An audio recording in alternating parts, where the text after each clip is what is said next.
okay today? Today, I want to talk about why women were created. The Bible tells us, in the beginning, God created heaven and earth and everything thereof. Genesis chapter 1, verse 25. Then after that, God said, let us create man in our own image and after our likeness. He uses the word man. In the same verse, he said, and let them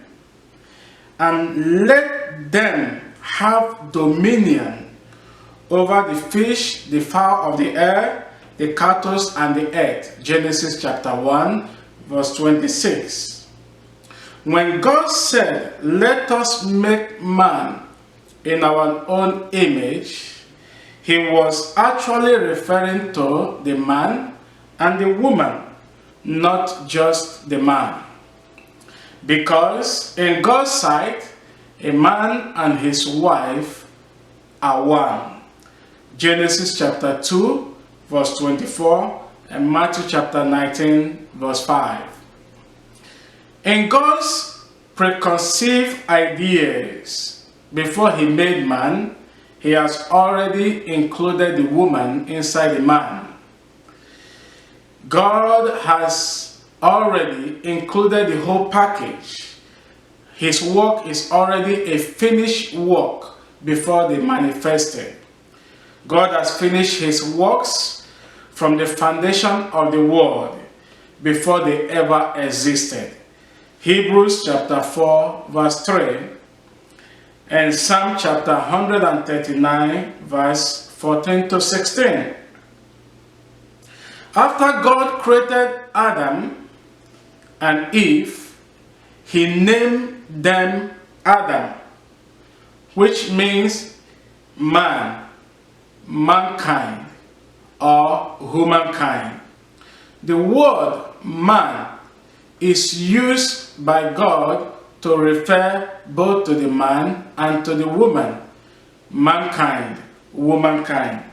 Genesis chapter 5, verse 2. From the beginning, God has created a male and a female. They are paired. They are indivisible. You cannot divide them. They are inseparable. You cannot separate them. A male and a female are paired. They are created as one by God. Genesis chapter 2 verse 24, Matthew chapter 19, 4 to 6, Mark 10, 6 to 9. After God has created Eve, he brought her to her husband Adam, and Adam named her Eve, meaning the mother of all the living. Genesis chapter 3 verse 20. The meaning of Eve is the mother of all the living. Adam did not stop there. He went further and named her woman. He called her woman, meaning the bone of his bone and the flesh of his flesh. They are one, a replicant. She is a replicant of Adam. They are one, not two. Genesis chapter 2, verse 23. The name Eve and the name woman is from Adam, not from God.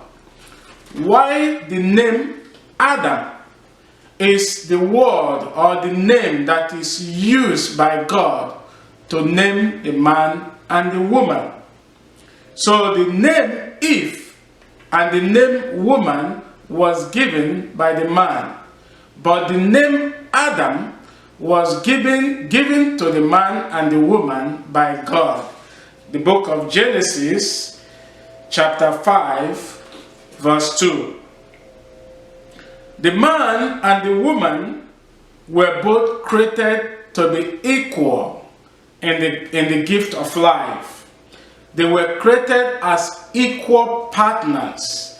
The man and the woman were created as equal partners to the gift of life. 1 Peter chapter 3, verse 7. They were both created to have dominion. They were both created to subdue and to reign on the earth. Genesis chapter 1, verse 26 to 31. As the woman is from the man, so is the man from the woman. The Bible said, though the first woman came from the man, but every man that was born on earth came from the woman. Without the woman, there is no man. And without the man, there is no woman. 1 Corinthians chapter 11, verse 11 to 12. Now, I want to give us reason why women were created. Number one reason, she is created to be a life giver.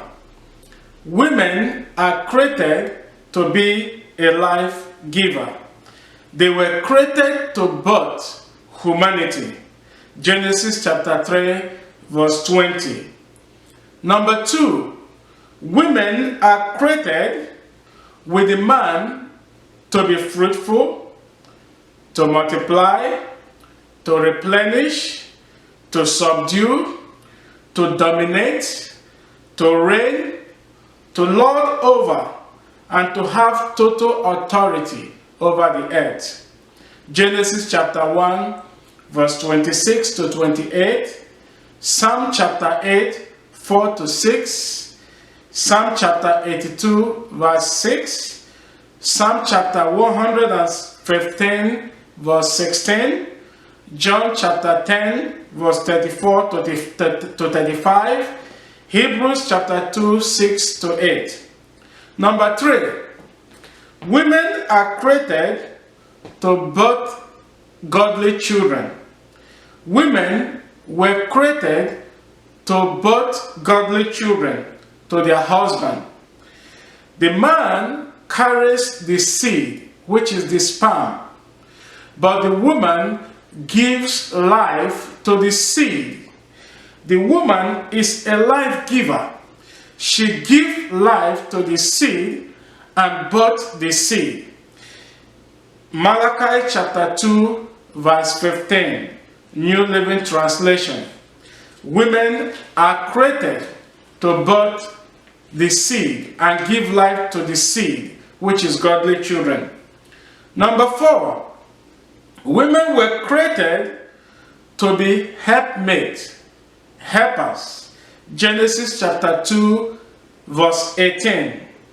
The meaning of a helper is to balance, is to complement, is to encourage, is to care for, is to comfort, is to intercede, is to strengthen and remind and help their husband to focus on their God's given tasks. Proverbs chapter 19, verse 14, and Proverbs chapter 31, 10 to 28. Number five, women were created to be the beauty and the glory of the man. Women were created to be the beauty and the glory of the man. 1 Corinthians chapter 11, verse 7. Number six, women were created and given as a gift to the man. Women were created and given as a gift to the man, meaning women are gifts from the Lord. Proverbs chapter 19, verse 14. Number seven, women were created as a reward from the Lord to the man. Women are reward to the man. Women are reward to their husband. Women are reward to the man. Ecclesiastes chapter 9, verse 9. Number 8. Women are created for enjoyment of their husband. They are created for enjoyment. They are created to bring happiness to the man. And at the same time, men were created to give them happiness as well. Deuteronomy chapter 24 verse 5. They were created by God, given to the man for enjoyment of the man. Number 9. Women were created to be a blessing and to bring satisfaction to their husband' marital desire. Likewise, the man was created to be a blessing and bring satisfaction to the marital desire of the woman as well. Proverbs chapter 5 verse 18 to 19 and 1 Corinthians chapter 7 3 to 5. Number 10. Women were created to be a crown to their husband. Women are created to be crowned. They are created to be crowned to their husband.